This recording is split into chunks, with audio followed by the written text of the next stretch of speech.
Ok, de volta com o segundo bloco deste programa Urbanidades, em que eu estou batendo um papo com o Vitor Mendes. Estou abreviando porque é muito nome aqui, tá?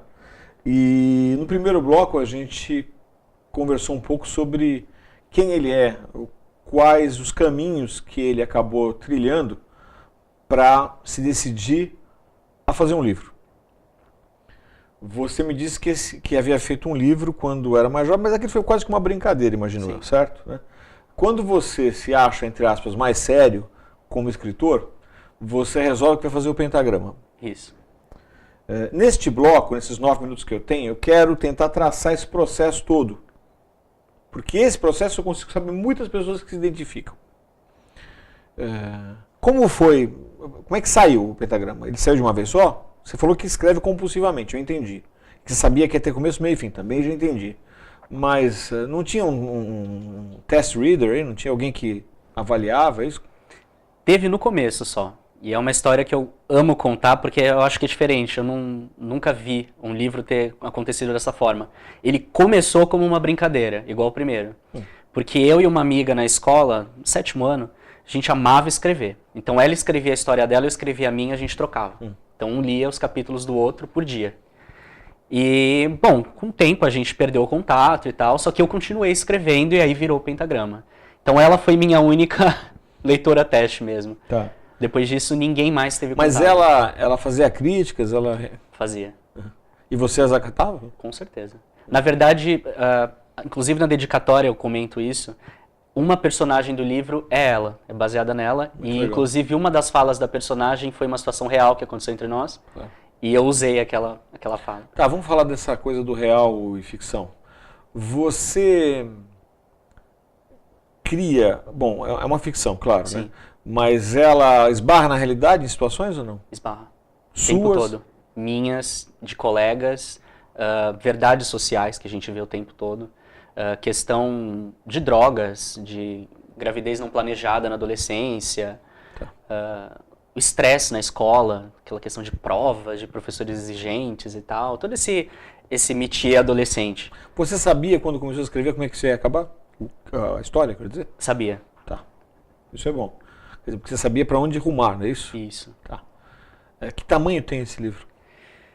Essa edição ele acabou ficando um pouco mais fino. Eu fiz até eu usei uma letra um pouco menor, mas ele tem aproximadamente 98 mil palavras. O que, para quem está em casa, não quer dizer absolutamente nada, né? E em páginas... Sim, nessa edição ele ficou com 280 páginas. 280 páginas. Bom, também se escreveu durante 5 anos. Isso. 10 anos. 10 anos é bom, então é pouco, isso é nada. Né? É pouco. Mas vamos chegar no pentagrama no terceiro bloco. Como é que eu edito um livro? Eu tenho um amiguinho lá em casa que está lá e fala assim, olha, eu escrevi, mãe, olha lá, vamos ver, porque eu também tenho um livro aqui, eu quero fazer, como é que faz? Eu costumava me fazer essa pergunta também. Opa. Mas depois dessa experiência, eu acredito piamente que não existe regra, não existe segredo. Não faz isso, acaba com o meu Eu acho que a única coisa mais importante é você se dedicar sempre. Não, eu sei, tudo bem. Essa parte teórica é muito bonita, mas eu quero saber o seguinte, em termos práticos, como é que eu edito um livro? Como é que você fez? Qual foi o caminho das pedras? Primeiro, estudo. Não é querer ser Machado de Assis, mas ter uma boa noção da língua a nível de você conseguir fazer essa edição.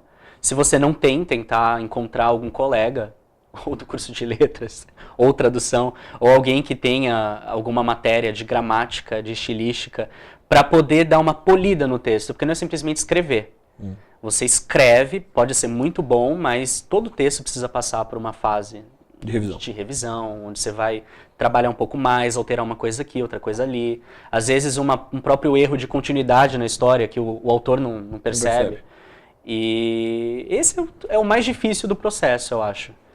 Ou mesmo na edição, às vezes você faz uma autoedição, corta um trecho e sem perceber acabou cortando a explicação de algo que está lá na frente. Né? Tá. O livro está pronto, você mostrou para as pessoas, você tem um bom feedback, você acha que está redondo. O que acontece a seguir?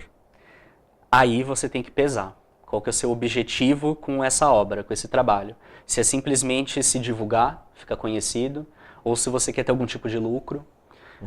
Porque hoje em dia tem vários caminhos, né? Com a internet a gente brinca, mas é a realidade. Eu usei, por exemplo, o site Clube de Autores para fazer essa edição independente. É um site? É um site, você faz o cadastro. Clube de Autores, tá na tela. Isso. E você faz todo o processo sozinho. Você cria sinopse, você cria a arte, diagramação, tudo sozinho, envia os arquivos para eles e funciona por demanda, impressão por demanda. Então, por exemplo, todos os arquivos estão lá, salvos. Está vendendo o livro. Se o João lá no Paraná comprar, eles vão mandar os arquivos para a gráfica, vão produzir uma cópia e enviar para o João. Então o autor... Mas não sai caro para o João isso aí? O preço é um pouquinho maior, o custo é um pouco maior, mas o autor não tem que bancar a tiragem e também não é um preço tão absurdo assim, está dentro do comercial. Consegue me dar valores mesmo? Né? Consigo. O pentagrama mesmo, as 280 páginas, ele sai por R$ 39,90. Dentro do padrão de um livro. De um livro, sim. Isso para o cliente final? Cliente final. Quer dizer, mas esse aí, pelo que eu entendi, ele já está impresso aí. Nós estamos partindo para uma coisa mais tradicional. Mas no momento anterior ele teve a versão digital só. Teve. Que era essa pelo Clube do Autor. Do Clube de Autores. De Autores, tá. E aí, se eu comprasse pelo Clube de Autores, eu pagaria R$ 39,90 também, é isso? A versão digital não. A versão digital é mais barata. Acho que saía por 11 e pouco. Tá. Eles é que fazem a soma direitinho lá.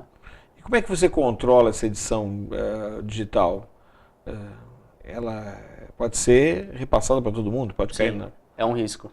Tá. É um risco. Tá. E aí esse clube fica com uma parcela desse valor e você fica com o resto, é isso? Por termos, pelo acordo, eles cobram apenas a parte gráfica. Então, assim, eu imagino que, lógico, deva ter um lucro dentro dessa parte. Mas o autor também tem liberdade de estipular a quantidade que ele quer receber por direitos autorais. Tá. E você registrou esse livro na Biblioteca Nacional, fez todo o processo? Eles ajudam você a fazer isso também? Ou você teve que fazer tudo sozinho? Sozinho. Como é que faz isso?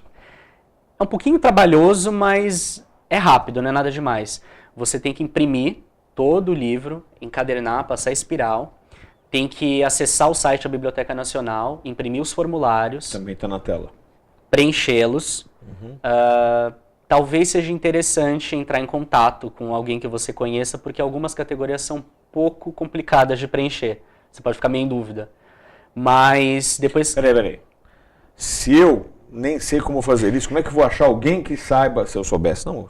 Então, esse alguém pode ser você? Não? Pode. Então eu vou depois passar o e-mail para vocês aí e vocês podem tirar alguma dúvida com o Vitor. Bom, e aí é feito esse registro para proteção dos seus direitos, isso, certo? Com certeza. E aí você vai a esse clube de autores e consegue ter o seu livro publicado. Tá. Você fez esse processo. 2010, não foi isso? Não? Ou foi agora? Foi agora. Foi agora, isso. Tá. E aí depois você resolveu migrar para a versão impressa. Isso. Por quê? Porque eu sempre quis ver a minha obra em formato impressa, aquele gosto que todo autor tem. Mas é que tá, você faz aquela pergunta que você disse que faria, né? Eu quero ser conhecido, eu quero ter lucro nisso. A sua resposta foi qual? Minha resposta foi não. Eu fiz o seguinte, eu lancei independente pelo Clube de Autores, eu comprei uma caixa com 30 exemplares e eu simplesmente revendi, mas eu nem cobrei direitos autorais, eu não tive lucro nenhum. Eu quis divulgar mesmo, eu doei para alguns blogs, fiz várias parcerias, mandei cópias digitais também, de graça para vários blogs, vários leitores, porque o meu objetivo não é esse, eu não quero ficar milionário. Tá. Eu quero, nesse primeiro momento, ficar conhecido, que conheça o meu trabalho. A gente vai para o intervalo, e aí o terceiro bloco nós vamos falar sobre o pentagrama, tá? E eu vou dar uma prensada nele aqui, porque ele falou para mim que ia ser um escritor profissional, e se ele não quer ter lucro, não vai ser profissional. Mas a gente conversa sobre isso daqui a um minuto.